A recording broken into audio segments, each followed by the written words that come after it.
gostaria de enfatizar com os irmãos a importância e a necessidade de nós nos apegarmos à palavra de Deus, nos apegarmos às Escrituras, nos apegarmos àquilo que Deus nos ensina. Eu gostaria de enfatizar isso hoje, porque eu acho que há uma ênfase na Escritura de que nós cresçamos na compreensão da palavra, para com isso desenvolver a nossa espiritualidade mediada única e exclusivamente por Jesus Cristo. Como assim?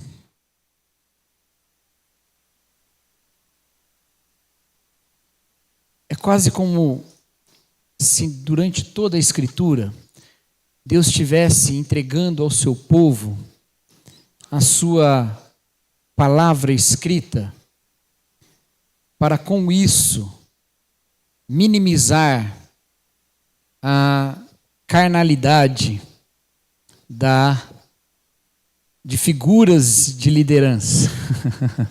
Não é o único motivo pelo qual Deus dá a lei ao seu povo, dá a palavra ao seu povo, mas é também um motivo. Quando a gente olha no Antigo Testamento e vê a corrupção da liderança do povo, como os reis, os sacerdotes, a gente vê que a solução para isso não é sempre um juízo de Deus trazendo condenação sobre aquele indivíduo, mas é também o anúncio da sua palavra, no caso por meio de profetas. E esses profetas aparecem sempre portando a palavra de Deus. E às vezes esses profetas se organizavam como classe. E aí eles também se corrompiam. E aí Deus levantava outras pessoas e dava a eles a palavra de Deus. Como acontece com Amós, que ao levantar-se contra a corrupção do povo, diz: eu não sou profeta nem filho de profeta. Mas estava profetizando e é um dos livros proféticos. No momento em que a gente não tem a Bíblia escrita completa, profetas levantavam-se e denunciavam a corrupção do povo e da liderança. Hoje, nós temos a palavra de Deus nas nossas mãos, de modo que todos nós podemos dizer, à semelhança dos profetas, que somos portadores da palavra de Deus. Ainda assim, frequentemente nós nos afastamos dela. E ao nos afastar da palavra, nos tornamos reféns de todo tipo de loucura. E no tempo em que a gente vive, você não precisa nem frequentar a igreja de um maluco para ser impactado com maluquices. Porque o pregador doido está na sua casa através das redes sociais. Antigamente era através da TV, mas na TV era 3, 4 no máximo. E você tinha que estar na hora do culto ali para ver. E agora não, é o tempo todo tem maluco falando o tempo todo em todo lugar contigo. Sendo assim, irmãos, conhecer a palavra de Deus é uma defesa, uma proteção. Porque a Bíblia, em todo o tempo, fala sobre o risco dos falsos mestres e dos falsos profetas. Em todo o tempo, a Bíblia fala sobre o risco de falsos ensinos que nos afastam de Deus. E eles não só nos afastam de Deus, mas nos submetem a situações terríveis. O texto que eu considero mais enfático sobre esse assunto no Novo Testamento é também um dos menores textos do Novo Testamento, que é a Epístola de Judas. Abre sua Bíblia aí na Epístola de Judas. E se você nunca leu a epístola de Judas, talvez você esteja se perguntando, mas Deus é tão gracioso que pegou lá o tal do Judas que traiu Jesus e deixou ele botar uma carta na Bíblia? Não, não é o mesmo Judas, ok? Inclusive, nós temos o mesmo nome para os dois Judas, né? O Judas Iscariotes e esse Judas, que na verdade para os três Judas, né? Esse aqui que é irmão de Jesus e o Judas Tadeu e o Iscariotes. Nós temos o mesmo nome para eles, mas em inglês não é assim, sabia disso? Esse livro em inglês chama Jude, não Judas. E Judas é o traidor. Mas tanto em grego quanto em hebraico é o mesmo nome, tá? Que é o nome Judá. É o mesmo nome, é o nome Judá. Lá da tribo de Judá, é o nome dele. E nós vamos passar um pouquinho por essa carta aqui, que é uma pequena carta. Uma minúscula carta. Mas ela é tão cheia de ensinamentos. E ela é uma minúscula carta que está todinha contida, quase toda, todinha não, mas uma grande parte dela está contida em 2 Pedro. Com mudanças, com palavras diferentes, mas está lá. E isso traz algum debate, inclusive, sobre quando que essa carta foi escrita, quem que escreveu primeiro, o que veio primeiro, veio 2 Pedro, veio Judas. Eu sou da opinião bastante minoritária nesse caso, que acredita que Judas veio antes de 2 Pedro e que Judas escreveu Judas e Pedro escreveu Pedro. Em geral, quem defende a autoria das duas cartas defende que 2 Pedro foi escrita antes. E quem não defende a autoria com esse nome das duas cartas defende que Judas foi escrito antes. Eu estou na opinião bastante minoritária que diz que Judas foi escrito antes de 2 Pedro, mas Judas escreveu Judas e Pedro escreveu 2 Pedro. Tá? E esse texto de Judas é muito interessante. Eu vou começar do versículo 1, mas eu quero enfatizar o versículo 3 aqui com vocês, tá? Então ele diz assim, ó: Judas, servo de Jesus Cristo e irmão de Tiago, aos que foram chamados, amados por Deus Pai e guardados por Jesus Cristo, que a misericórdia, a paz e o amor sejam multiplicados a vocês. Amados, embora eu tivesse me empenhado muito para escrever a vocês acerca da salvação que compartilhamos, senti que era necessário escrever para encorajá-los a batalhar pela fé que foi confiada aos santos, de uma vez por todas, pois certos homens, cuja condenação fora anunciada havia muito tempo, infiltraram-se dissimuladamente no meio de vocês. Esses são ímpios, transformam a graça do nosso Deus em devassidão e negam Jesus Cristo, o nosso único soberano Senhor. Embora já tenham conhecimento de tudo isso, quero lembrar vocês de que Jesus salvou um povo da terra do Egito, mas destruiu posteriormente os que não creram. Quanto aos anjos que não conservaram sua posição de autoridade, mas abandonaram a própria morada, ele os tem guardado em trevas, presos em concorrentes eternas, para o juízo do grande dia. De modo semelhante, Sodoma e Gomorra e as cidades ao redor se entregaram à imoralidade, a relações sexuais antinaturais, estando sob o castigo do fogo eterno. Elas servem de exemplo. Da mesma forma, levadas por seus devaneios, essas pessoas contaminam o próprio corpo, rejeitam as autoridades, gloriam-se e difamam os seres celestiais. No entanto, o arcanjo Miguel, quando disputava com o diabo, argumentando sobre o corpo de Moisés, não ousou julgar, acusando-o de caluniador, mas disse: o Senhor o repreenda. Esses tais, ao contrário, difamam o que não entendem, mas é exatamente nas coisas que entendem por instinto que se corrompem como animais irracionais. Ai deles, pois seguiram o caminho de Caim e, buscando lucro, caíram no erro de Balaão e foram destruídos na rebelião de Corá. Estes homens são rocha submersa nas festas de fraternidade que vocês fazem.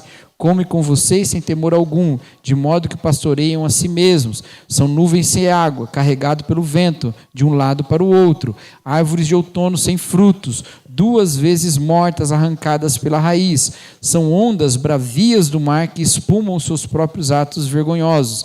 Estrelas errantes para quem está reservada a escuridão das trevas para sempre. Enoque, o 7º desde Adão, profetizou acerca deles.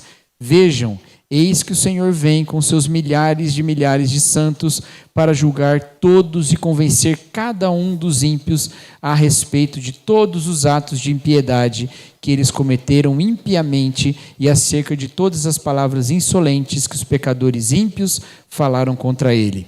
Estes são murmuradores e descontentes que seguem os seus desejos impuros, falam altivamente e adulam os outros para tirar vantagem. Todavia, amados, lembrem-se do que foi predito pelos apóstolos do nosso Senhor Jesus Cristo.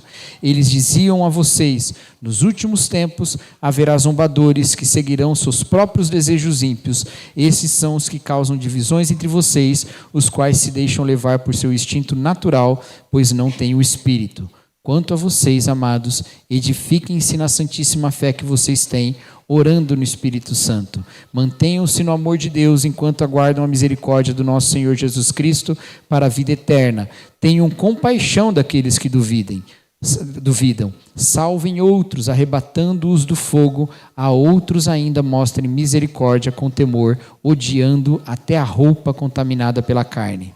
Aquele que é poderoso para protegê-los de tropeçar e apresentá-los sem mácula e com grande alegria diante da sua glória, ao único Deus, o nosso Salvador, sejam glória, majestade, poder e autoridade por meio de Jesus Cristo, o nosso Senhor, antes de todos os tempos, agora e para todos sempre. Amém. Pronto, você leu já um livro inteiro da Bíblia hoje. Queridos, o que chama atenção nesse livro é o versículo 3, em que Judas diz o seguinte: eu me empenhei muito para escrever para vocês sobre a salvação, mas senti que era necessário escrever para encorajá-los a batalhar. Que coisa, não é? O que há de mais central no ensino que não seja a salvação? O que há de mais importante no compartilhar da palavra de Deus que não seja aquilo necessário para a salvação? Mas Judas diz: eu senti que era mais importante nesse momento, que era mais necessário nesse momento, escrever para vocês sobre a necessidade de batalhar pela fé. Você está entendendo a seriedade disso? E por quê? Pelo texto a gente entende qual que era a urgência desse tema. Havia entre eles mestres que estavam enganando o povo. Então Judas, enquanto está lá escrevendo sobre a salvação, fala: pera, tem que escrever uma outra coisa. E vai escrever sobre um alerta a respeito dos falsos ensinos, a respeito dos falsos mestres. Isso porque, meus queridos, falsos mestres têm o poder de nos afastar do conhecimento da verdade da salvação. Olha como isso é sério, meus queridos. Olha como é sério o papel de quem ensina. E olha como é perigoso ter alguém que ensine sem estar com fidelidade à palavra de Deus. É quase como se Judas falasse assim: se eu não ensinar vocês a batalhar contra os falsos mestres e contra o falso ensino, escrever sobre a salvação será inútil. De vez em quando eu vejo umas pessoas falando assim: olha, eu não fico falando muito sobre os erros, sobre as heresias, eu falo sobre a verdade. E tem até uma ilustração sobre isso, né? Daquele... acho que eu já até usei essa ilustração aqui uma vez, mas ela é limitada. Daquele especialista em notas falsas de dinheiro, né? Para quem não sabe, dinheiro e nota era uma coisa que existia no passado, que a gente usava um papelzinho colorido assim. Notas falsas de dinheiro, o cara era especialista nisso. E aí, numa entrevista, perguntaram para ele: quantas notas falsas você conhece? Ele falou: não conheço nenhuma, eu só conheço a verdadeira. E ela é suficiente para eu julgar as falsas. É bom isso, mas é limitado. É limitado, porque aqui Judas podia gastar muito tempo falando sobre a verdade, mas ele entende que naquele momento era urgente falar sobre o que estava acontecendo nessas igrejas para as quais ele manda essa carta. A gente não tem muitas informações sobre qual o tipo de heresia aqui, mas eu já falo sobre as que a gente tem. Mas essa urgência de anunciar sobre os dentes dos lobos é algo que a gente encontra em toda a Bíblia e a gente encontra aqui de maneira muito enfática e muito condensada. Por que é condensada? Porque ele fala muito sobre isso numa carta curtinha. Ela está condensada aqui, de maneira muito condensada. Judas ataca essa situação. Eu fico um pouco assustado com quanto a gente ignora isso. Quanto a gente passa por cima desses alertas da Bíblia. O quanto é muito mais presente no discurso cristão evangélico contemporâneo que mestres, pastores, teólogos devem respeito única e exclusivamente pelo cargo que exercem. E isso não é um ensino bíblico. Qualquer respeito que estes têm pela sua fidelidade em ensinar as Escrituras. E é só por isso. E não porque o seu cargo lhe dá algum tipo de honra intrínseca. Não dá. Se a gente não busca conhecer a palavra de Deus e se esforça em batalhar pela verdade do Evangelho, nós corremos o risco não só da nossa corrupção pessoal, mas da corrupção do próprio testemunho de Cristo no mundo. Precisamos nos dedicar em conhecer e defender a fé. Não porque odiamos o outro, mas porque amamos a palavra de Deus e amamos o Deus da palavra. Estes homens, eles eram notados pelo seu ensino ruim, mas principalmente porque esse ensino ruim se expressava em práticas ruins. Você já percebeu? Que a maior parte das palavras que Judas lança contra esses falsos mestres não tem a ver com o que eles falam, mas com o que eles fazem. É aquela ideia que a palavra de Deus nos fala, que nós conhecemos conhecemos a árvore pelos frutos. Há frutos aqui desse tipo de ensino. E qual é esse ensino? Nós temos um pequeniníssimo resumo de qual é esse ensino. Dá uma olhadinha ali no versículo 4, versículo 4. Ele fala assim: pois certos homens, cuja condenação fora anunciada havia muito tempo, infiltraram-se dissimuladamente no meio de vocês. Está no meio deles. Aí, estes são ímpios, transformam a graça do nosso Deus em devassidão e negam Jesus Cristo, nosso único soberano e Senhor. Em geral, os falsos mestres denunciados no Novo Testamento, eles são daquele grupo que nós chamamos de judaizantes. O que diziam os judaizantes? Os judaizantes diziam assim: se você quer fazer parte da fé em Jesus, se você quer fazer parte do povo de Deus, você precisa, mesmo sendo gentil, se transformar em um judeu. Fazer circuncisão, adotar todas aquelas obras da lei que são distintivas do judaísmo. Isso são judaizantes. Não são meros legalistas, cumprem a lei. Não, torne-se um judeu. Paulo vai combater muitos judaizantes em várias das suas cartas. Mas não é esse o tipo de heresia que está acontecendo aqui, que Judas está enfrentando. É algo muito mais próximo do que no nosso tempo ficou conhecido como hipergraça. O que é a heresia da hipergraça? A graça de Deus é tão abundante que basicamente não há pecado. Paulo chega a falar contra esse tipo de heresia ou de ensino errado nas suas cartas? Chega. Quando ele escrevendo aos Romanos diz assim: que diremos, pois? Continuaremos pecando para que a graça aumente? De maneira nenhuma. Então, ali ele está falando exatamente desse tipo de pensamento. Bom, se Deus sempre tem mais graça do que o meu pecado, eu vou pecar mais e vou ter mais graça. Essa é a ideia da hipergraça. Mas o ensino de Paulo lá em Romanos é: vocês já morreram para essa velha vida e agora vocês têm uma outra natureza. Tendo uma outra natureza, você deve viver de uma outra maneira. Judas não chega a fazer toda essa elaboração teológica. Ele só fala assim: estes transformam a graça de Jesus Cristo em libertinagem, ou como está escrito aqui no meu texto, devassidão. Porque Jesus é gracioso e perdoador, eu posso fazer tudo. Eu posso viver como eu quiser. Entendeu?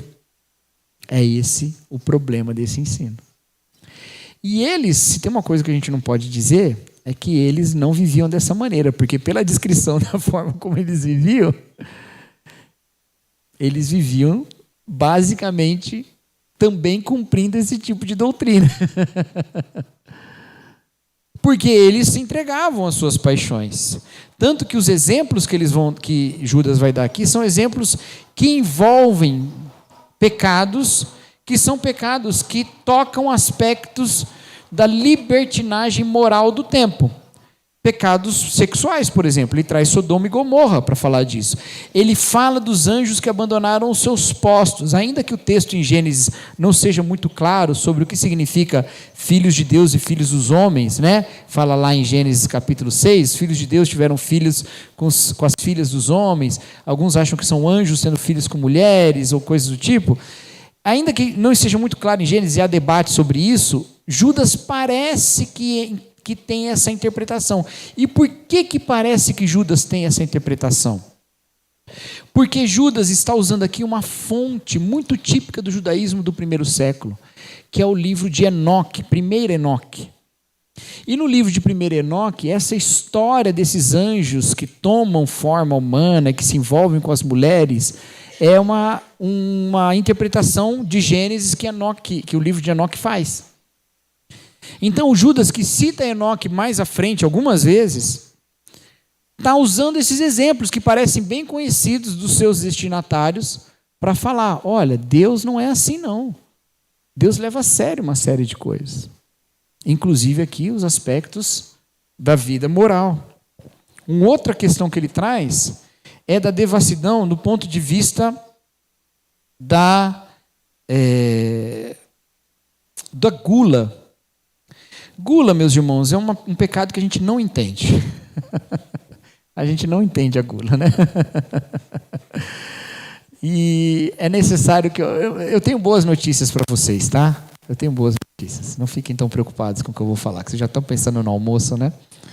Mas eu tenho boas notícias. Basicamente, a relação que as pessoas do mundo antigo tinham com a comida, ela é bem diferente da relação que a gente tem com a comida. Tá? É bem diferente. Por um lado, porque a gente tem abundância de comida. Então, assim, aquilo lá que a sua mãe te falava, olha, come tudo, tem gente passando fome, né? Ou assim, olha, come tudo, tem gente que não tem nem isso para comer. Você falava, ainda bem, porque isso aqui está horrível. Não, brincadeira. Não cola muito. Por que não cola muito? Porque o nosso problema não é falta de alimento no mundo de hoje. Tudo bem? Então, se você é uma pessoa que come demais, você não está tirando de ninguém, porque não tem alimento faltando, tem alimento mal distribuído. Não era assim no mundo antigo. Tá? Havia falta de alimento, especialmente pontual, em vários lugares. Mesmo que se produzisse muito alimento em alguns períodos, isso não tirava o risco de faltar daqui um pouco de tempo. Principalmente porque nem geladeira tinha, gente. Então não dava para ficar guardando as coisas. Né? Tinha outras maneiras de conservar o alimento. Então, conservante, então, né? Não tinha jeito. Então a relação era muito diferente. O que era a gula? A gula, meus queridos, era uma pornografia, né? É uma porneia, uma como é que chama a palavra que a gente usa para falar de imoralidade sexual? É uma imoralidade mesmo, vamos ficar com essa palavra. Era uma imoralidade gastronômica. Ela tinha a ver com comer e outro não tem comer, ostentar esse tipo de comida, esse tipo de alimentação diante dos outros, porque isso também significava algo, você comer diante dos outros, ou comer de uma maneira que os outros não podem comer. Né? Mas tinha a ver também o viver pelo prazer. E no caso, o prazer de comer. Então ele estava muito próximo, o pecado da gula estava muito próximo de outros tipos de moralidade que tinham a ver apenas com satisfação do prazer. Era uma negação da função da alimentação em termos de saciedade, nutrição e partilha. Eram vários desses aspectos que isso era. Tanto que parte do mundo antigo tinha a prática, né? Isso não era espalhado, tá, gente? Não era espalhado. Tem um monte de mito sobre isso, mas assim, havia gente que comia tanto que queria abrir mais espaço para comer. E há um certo debate sobre essa prática, mas alguns até botavam para fora para comer mais. Pronto, ninguém está pensando no almoço mais agora, né? Estes pastores, líderes, eles nas festas de amor, que eram as festas que o povo tinha, né? Eles comiam muito. Eles eram pastores que apacentavam a si mesmos, o texto fala. E essa imoralidade tinha a ver com essa visão de hipergraça. Corrupção da sexualidade, corrupção nas festas, na alimentação. Hoje, o que seria isso? A nossa relação com a comida não passa tanto por isso, ainda que às vezes passe, mas não passa tanto. A nossa relação mais disfuncional nesse aspecto é com a bebida mesmo. É que quando a gente fala de bebedeira na Bíblia, a gente está falando de de embriaguez, né? Está falando de embriaguez. Mas tem a ver com isso. Às vezes o cara não é um alcoólatra e tudo, mas ele, quando bebe, aquilo vira o centro da sua vida. Né? É mais ou menos essa ideia. Talvez isso já caracterize como alcoolismo, né? Eu acho inclusive, que caracteriza. Seria mais próximo disso, mas com comida, entendeu? E não só com bebida. Com bebida também, porque as festas o povo estava arrebentando com tudo. Então eles pegavam a graça de Jesus e identificavam o exagero dos prazeres da vida como uma expressão dessa graça. É o pecado contrário daquilo que Paulo fala aos Colossenses, quando diz que aqueles diziam não toque, não prove, não manuseie. Eles achavam que o ascetismo era santidade, era edificação, era salvação. Esses aqui acham que, na verdade, a devassidão é salvação, porque é parte da graça de Deus. Quando a Bíblia nos chama para um equilíbrio nessas duas coisas. Entendendo para que Deus criou cada coisa. Tem um outro lugar em que Paulo combate essa ideia, que é quando ele escreve aos Coríntios, quando ele fala assim, tudo me é lícito, mas nem tudo me convém. Ali ele está falando de gente que fala, tudo me é lícito. Essa é a ideia. E chegam a dizer o quê? Aos Coríntios também Paulo fala isso. O estômago foi feito para os alimentos, e os alimentos para o estômago. Comamos, bebamos e amanhã morramos. Era essa a ideia. Então essa ideia era uma ideia que não era muito típica do judaísmo. O judaísmo tinha uma série de limitações sobre essas coisas. Era uma ideia típica do paganismo. Eu acredito que alguns desses mestres caíam nesse erro justamente na sua tentativa de contextualização. Porque a gente, às vezes, tentando levar a evangelização para os outros, começa a querer contextualizar tanto que começa a corromper até os ensinos bíblicos. Contextualização não é um problema, na verdade é até necessário. E o cristianismo só se expandiu porque soube se contextualizar. Mas a gente tem que entender que contextualização pressupõe uma existência do texto, não só do contexto, do que é proposto, e não só do ambiente em que ele é proposto. Existe o texto, existe o contexto. A gente não pode perder o texto pelo contexto. Entenderam o que ele está combatendo aqui? Estes pastores que fazem isso. E o pior, na sua posição de liderança e de mestre, eles se aproveitavam disso tudo. Porque aí eles tinham as relações... E assim, eles têm o controle do discurso. E se tem o controle do discurso, eles não só se dedicam a qualquer tipo de prática sexual, mas eles submetem os outros que estão debaixo do seu ensino às suas vontades sexuais. Eles não se dedicam só a todo tipo de alimento, mas eles submetem os outros a dar a eles a saciedade. Que no nosso tempo não faz muita diferença, que a gente tem comida abundante. Mas lá fazia muita diferença. Entendeu? Porque no final, meus queridos, aquele que não tem Jesus por Senhor vai ter a si mesmo por Senhor. E é o que eles tinham. Então, Judas começa a destacar vários ensinos do Antigo Testamento, mas também ensinos de fora do que nós consideramos ensino do Testamento. Escritos judaicos bem conhecidos pelas pessoas ali. E ele fala, por exemplo, que uma das características desses falsos mestres é que eles difamam os seres celestiais ou os seres superiores, as autoridades. Quem são as autoridades que são difamadas aqui? São anjos? Também, mas no caso aqui ele está falando de demônios mesmo. Ele está falando de mestres que não respeitam os demônios. Ué, e agora eu tenho que respeitar demônio? Basicamente é o que Judas está falando. O desrespeito pelos seres espirituais é marca de falso mestre. Você já viu pastores fazendo isso? Tirando sarro do diabo, falando assim, não, o diabo, né? Eu me lembro uma vez que o pastor contava que ele tinha expulsado um demônio por telefone. E ele falou assim, o diabo é tão burro que ainda atende ligação de pastor. Aí você fala, qual a edificação que você está trazendo, se não exibindo que você mesmo, até por telefone, consegue expulsar demônio? Mas Jesus não falou que nós vamos pisar com os nossos pés e tal. Nos deu autoridade. Aí o exemplo que Judas traz é de um texto que não está no Antigo Testamento, um texto conhecido dentro do judaísmo, do Testamento de Moisés, que diz da contenda entre o arcanjo Miguel e Satanás pelo corpo de Moisés. E diz que o arcanjo Miguel não falou assim para ele, você é um caluniador. Eu lembrei lá daquele vídeo lá. Caluniador e mentiroso, mentiroso e caluniador. Mas ele diz, o Senhor te repreenda. Porque a vitória sobre o maligno não é nossa, não é do pregador. A vitória sobre o maligno é de Deus. Deus o repreenda. Deus o vença. É esse tipo de coisa, porque quando o Satanás está submetido, entre aspas, a esse tipo de humilhação, na verdade ele ganhou, promovendo em você orgulho. A marca de um mestre que não respeita as autoridades celestiais e os seres espirituais é de um mestre orgulhoso. Orgulhoso.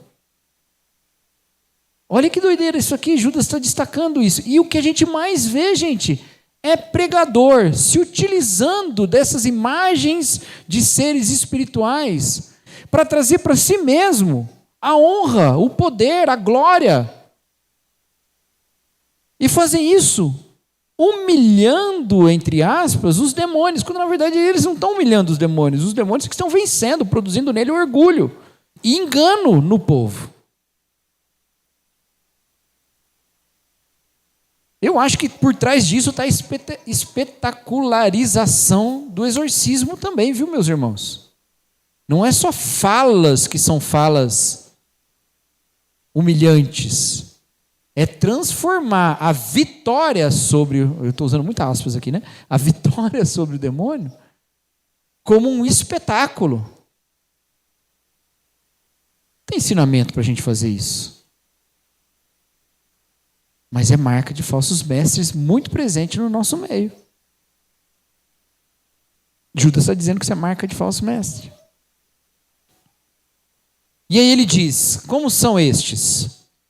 Eles são rochas submersas, eles são nuvens sem água, eles são árvores sem frutos que morrem 2 vezes. Eles são como estrelas errantes, como ondas bravias do mar que espumam.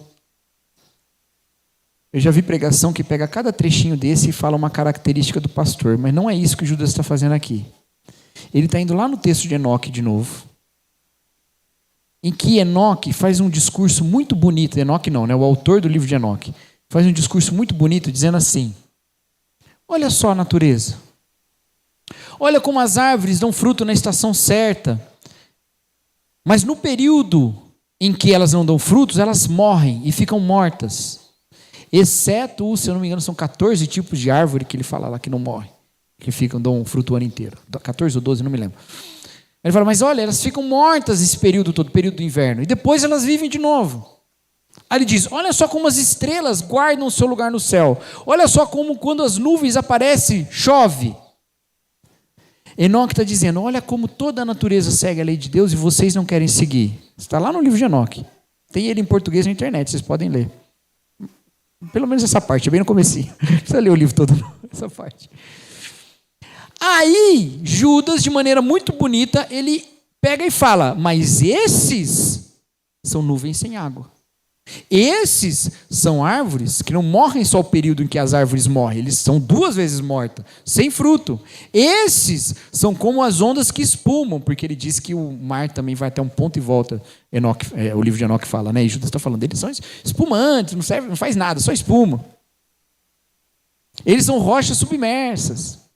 Ele está usando as referências. Inclusive ele fala, eles são estrelas errantes, que em grego é planetes. Porque os gregos perceberam que os planetas pareciam estrelas para ele, né?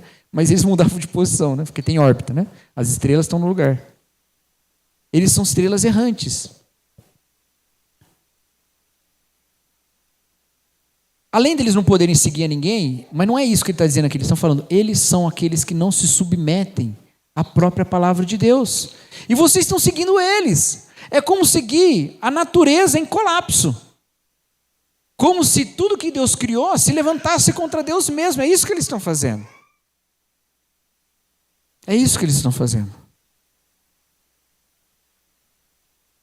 Eles deixam de reconhecer que Deus tem vontade. E aqui vem o erro desse tipo de ensino, meus irmãos. O ensino da hipergraça, o ensino da ideia de que não tem pecado, esse ensino, ele ignora que Deus não será gracioso se ele não tiver vontade. Se não existe pecado, meus irmãos, Deus não é gracioso, porque ele não nos perdoa, porque se não tem pecado não tem ofensa, se não tem ofensa não precisa de perdão. E mais, se não tem pecado, Deus não é alguém que graciosamente nos abençoa, pelo contrário, ele é alguém que nos priva de todos os prazeres e de todas as coisas boas, porque nessa vida tem bênção e tem sofrimento. Se você acredita que o mundo tem sofrimento por causa do pecado, e que Deus está lidando com isso, está trabalhando nisso, cada aspecto de alegria na vida se agradece a Deus.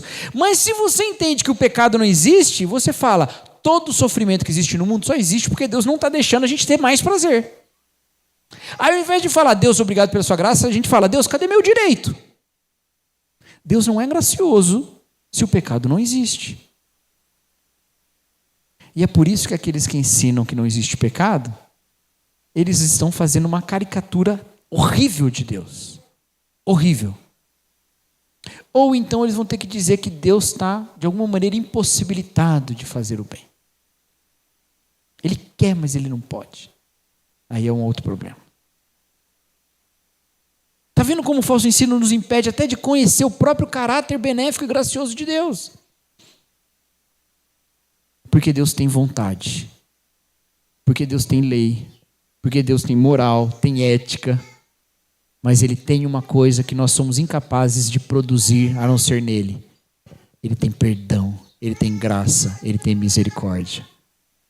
Nós não somos chamados, queridos, para viver tudo que a gente já vivia e aí incluir mais bênçãos de Deus. A gente é chamado para reconhecer que Deus é tudo o que a gente quer. E tentar compensar com qualquer outra coisa não adianta. Então a gente vai a Ele e reconhece nele a graça. Vale a pena, meus queridos, entender dessa maneira. Vale a pena caminhar nesse caminho. Porque se a gente não for por esse caminho, nós estamos sendo alvo de lobo. Não dura muito tempo o caminho do hedonismo, aquele que centraliza o prazer apenas. Não dura muito tempo. Mas o que Deus vai fazer então? Judas continua. Ele fala de Enoque. E aqui ele cita Enoque nominalmente, ainda que ele tenha feito 2 referências antes ao livro de Enoque. E ele fala assim, o Senhor vem com seus milhares e milhares de santos. A interpretação direta desse texto, se você lê esse texto, você está pensando o quê? A vinda de Cristo. Com o quê? Com um exército. Exército do quê? De anjos. Certo? O exército de anjos está vindo com a glória de Deus para fazer justiça. Mas ele não usa a palavra anjo. Ele usa a palavra santo. Não é curioso isso? Os anjos são santos? São. Mas não é essa a questão aqui. Ele poderia ter usado um anjo, porque ele usou outras vezes no texto. Ele não tem problema nenhum de usar anjo. E Enoque também não tem problema de usar anjo. Mas aqui, meus queridos, é a ideia de Deus vingando a sua própria igreja. Ele vem acompanhado dos seus santos.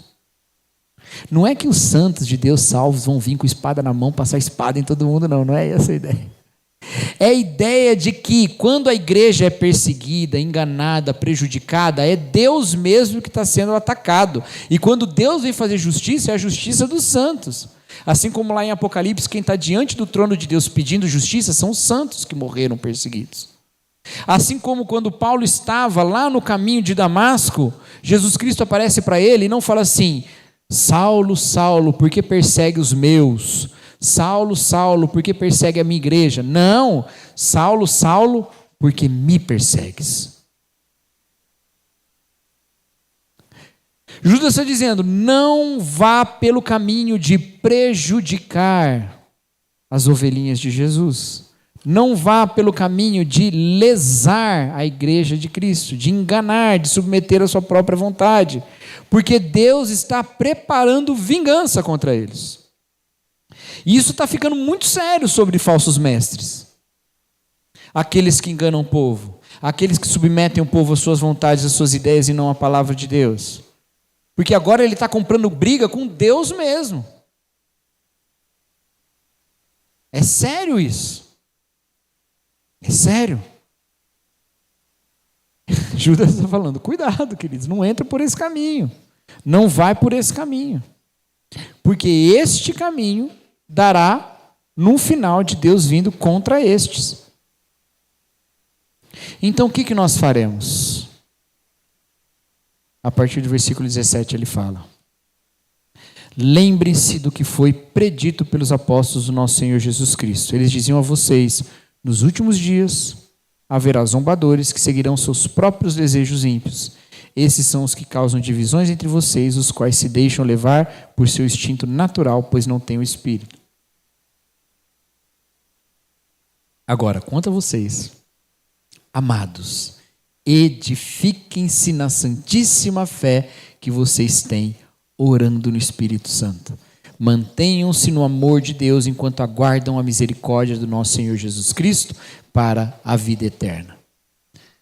Queridos, olha só o que Judas está falando. Você está na expectativa da vinda de Cristo? Você está na expectativa da vinda da esperança? Então lembre-se, nos últimos dias vão surgir falsos mestres. Todo o Novo Testamento fala isso. Pode perceber. Paulo fala, não é, a Timóteo: olha, vai surgir gente falando, e as pessoas vão buscar aqueles que falam segundo sua própria vontade, sentindo coceira nos ouvidos, não vão suportar a palavra de Deus. Eles vão atrás daqueles que falam segundo suas próprias vontades. Então o que você faz se você não quer correr esse risco? Você se edifica na fé que você recebeu. Onde está a fé que você recebeu? Palavra de Deus.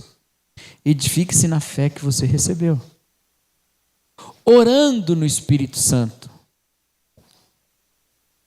Irmãos, eu acredito muito que Deus não abandona a igreja que genuinamente quer conhecer a sua palavra e pede que o ensine. Deus não abandona. Às vezes, e isso é uma coisa que eu já encontrei algumas vezes no ministério e também dando aulas e até na internet. Às vezes você fala uma coisa que é uma coisa que a pessoa não conhecia antes. Aí ela fica meio assustada, meio triste, meio abatida, meio preocupada, e às vezes entra até numa angústia. Meu Deus, eu vivi a vida inteira sem saber isso, e agora? Eu vivi enganado, meu Deus, e agora? Algumas pessoas chegam até a se afastar do ensino, porque estão aprendendo tantas coisas novas que aquilo começa a abalar a ela mesma. Não porque ela não está convencida do que ela está aprendendo, até ela está, mas justamente porque isso faz com que ela, meu Deus, eu começo a odiar, e eu fico pensando, se isso que eu estou aprendendo agora também não é incompleto em relação ao que eu vou aprender no futuro, eu começo a ficar insegura. Calma. Busca a palavra de Deus orando no Espírito. Quem quer te ensinar é Deus mesmo. Não precisa ficar com medo. A cada ensino novo, glorifica a Deus. A cada aprendizado novo, glorifica a Deus. E busca de coração sincero, orando no Espírito: Senhor, me ensine. Me faça aprender, me faça ser mais fiel. Que é o Senhor que está te protegendo, que está te caminhando, que está te ensinando. Entendeu? Não precisa ficar com medo. Se eu aprender uma coisa nova, meu Deus, e se depois eu descobrir que isso aqui não dá? Calma, Deus está te ensinando. Você está aprendendo. Vai nessa caminhada. É que a gente tem uma questão, e ela vem da própria natureza da teologia. A gente acha que a teologia ela é eterna, enquanto os outros conhecimentos são passageiros. Mas é uma série de aspectos novos da vida que Deus vai acomodando a sua revelação e demonstrando na reflexão doutrinária da igreja como aquilo se manifesta naquele tempo. A palavra de Deus é eterna. A teologia não. Caminhar nesse conhecimento é um caminhar com Deus, é um conhecer mais de Deus. Edifique-se na palavra orando no Espírito e mantenha-se no amor de Deus. Uma das características desses falsos mestres é que eles causam divisão. E, queridos, causar divisão é uma estratégia muito boa para a gente conseguir apoiadores. Você transforma alguém num grande risco e um grupo num grupo muito problemático e aí você atrai para você mesmo o resto. Entendeu? E aí você se torna, de repente, o grande profeta daquele tipo de pensamento.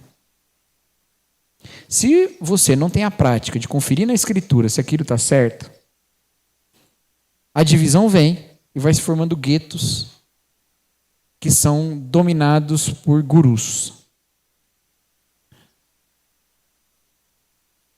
A solução para isso é se manter no amor de Deus.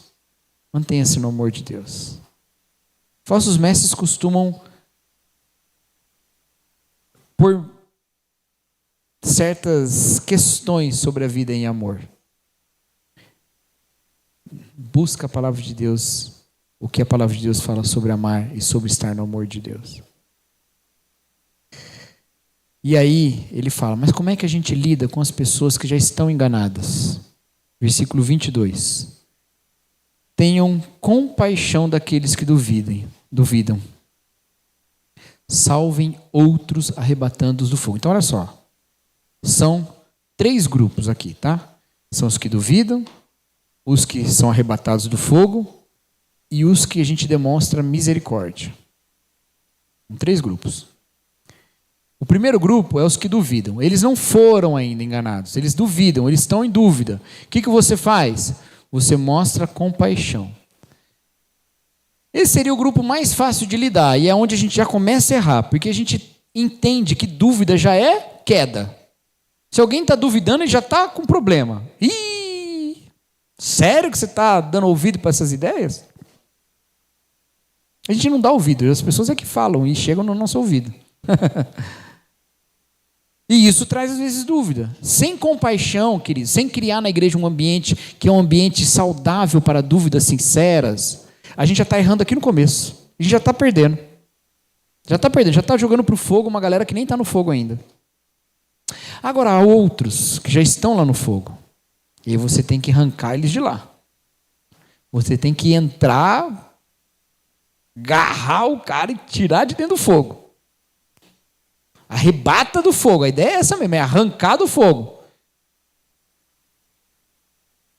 Mas tem um terceiro grupo, que é aquele que foi e já está lá.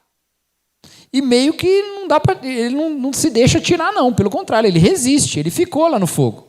O que a gente faz com ele? Bota mais fogo? Joga um álcool lá para ele queimar mais rápido? Não, olha o que ele fala. A outros ainda mostrem misericórdia. Por quê, queridos? Eles são vítimas, eles são enganados. A gente mostra misericórdia para eles. Um dia eles tiveram dúvida, depois entraram no fogo e agora eles estão enganados. O que você tem por eles? Misericórdia. Misericórdia. E aqui tem um erro muito grande que a gente comete. Nesse nosso afã da apologética, a gente sai atacando o enganado como se fosse enganador. A gente sai desrespeitando a sinceridade do enganado sincero, como se fosse ele o responsável por criar a heresia. Herege não é heresiarca. Heresiarca é o cara que cria a heresia. O herege é o que às vezes foi tomado por ela. Demonstre compaixão, mas essa compaixão é com temor. Que temor? Você tem compaixão, mas você odeia até a roupa contaminada pela carne. O que ele está falando? Você ama a pessoa e você sabe que ela é mais do que aquilo que ela está acreditando e vivendo. Agora, de todo o resto, você deixa bem claro que você não coaduna. Que você que você sabe que aquilo não é a palavra de Deus. É isso, é a melhor expressão. E essa é uma distinção muito interessante que a palavra de Deus traz entre pessoa e roupa. Porque roupa tem uma ligação muito forte com a identidade, né? Roupa tem uma ligação muito forte com a identidade. Mas a roupa não é identidade. Sabe aquele negócio do Thor e o Homem de Ferro? É o Thor, né? Que o Thor chega para o Homem de Ferro e fala assim: eu, sem essa roupa, sou um deus. Você, sem a sua roupa, é o quê, né? Lembra dessa cena do filme lá da... É o Thor e o Homem de Ferro mesmo, né? Tá certo isso? Quem? É o Capitão América. Obrigado, Felipe. O Capitão América, né? Eu, sem essa roupa, eu continuo sendo o super soldado. Você, sem essa roupa, é o quê? Aí o milionário, playboy, filantropo, ele começa a falar tudo que ele é, né? Tem essa questão que a Bíblia traz, a distinção entre o ser e a roupa, entre a pessoa e a roupa. Tanto que Paulo vai falar de obras, que são obras da carne, que são como roupa, dispa-se do velho homem e se revista do novo homem. Roupa. A gente falou sobre isso semana passada, né? A roupa da morte, a roupa da ressurreição. A roupa não é o que eu sou, mas ela tem ligação com quem eu sou. A gente olha para aqueles enganados e fala: você não é isso, porque Deus não te fez para isso, Deus não te chamou para isso, você está vivendo um engano, você está vestindo uma roupa de mentira, eu odeio essa roupa, mas eu amo você. Eu amo você. O ensino, a doutrina que você está pregando, dizendo que é a palavra de Deus, não é verdade, é mentira. Mas eu amo você. É difícil fazer isso às vezes. É difícil demonstrar isso. E vou dizer uma coisa, meus queridos. Começa pelo amor e não pelo ódio à roupa. Porque a pessoa vem a você vestida com tudo que ela tem. E você a ama na vestimenta que ela tem. Certo? Você a ama na vestimenta que ela tem. Mas, num determinado momento, ela vai dizer: como é que você pode me amar se eu visto uma roupa tão diferente da sua? E aí está a oportunidade de você fazer distinção entre as coisas. Você não começa dizendo assim: eu amo você, mas eu odeio a sua fé. Não faz sentido. Eu amo você. E quando chega no ponto certo, ela vai dizer: como é que você pode me amar? E tantos como você, que tem a mesma crença de você, parece me odiar. Mas você me ama e eu não tenho dúvida sobre isso. E aí ali está a oportunidade de dizer a diferença entre a pessoa e a roupa. Entendeu, meus queridos? E no final ele termina com uma doxologia que é das mais lindas do Novo Testamento. Aquele que é poderoso para protegê-los de tropeçar e apresentá-los sem mácula, e com grande alegria diante da sua glória, ao único Deus, o nosso Salvador, seja glória, majestade, poder e autoridade, por meio de Jesus Cristo, nosso Senhor, antes de todos os tempos, agora e para sempre. Judas não deixa dúvida, Deus é poderoso para nos guardar. Ele nos purifica, Ele nos apresenta sem mácula. Então a gente, confiado nele, entra no fogo para arrancar a gente de fogo. Ama a gente que está enganada. Tem misericórdia pelos que duvidam, mas não se contamina com falso ensino. Atenta para o pecado, alicerçado na palavra de Deus, vivendo a graça de Deus em santidade. Amém, meus irmãos? Vamos crescer no conhecimento de Deus, então? Vamos buscar mais a palavra de Deus? Não é por falta de aviso que a gente se deixa enganar por uns malucos por aí. O maluco é ser bonzinho, por uns mau caráter também. Tem maluco, tem mau caráter, tem de tudo. Vamos conhecer mais a palavra de Deus para estarmos firmes na palavra. Vamos orar, queridos. Senhor nosso Deus, obrigado pela sua palavra, viva, eficaz. Obrigado porque ela nos salva de uma vida de mentira.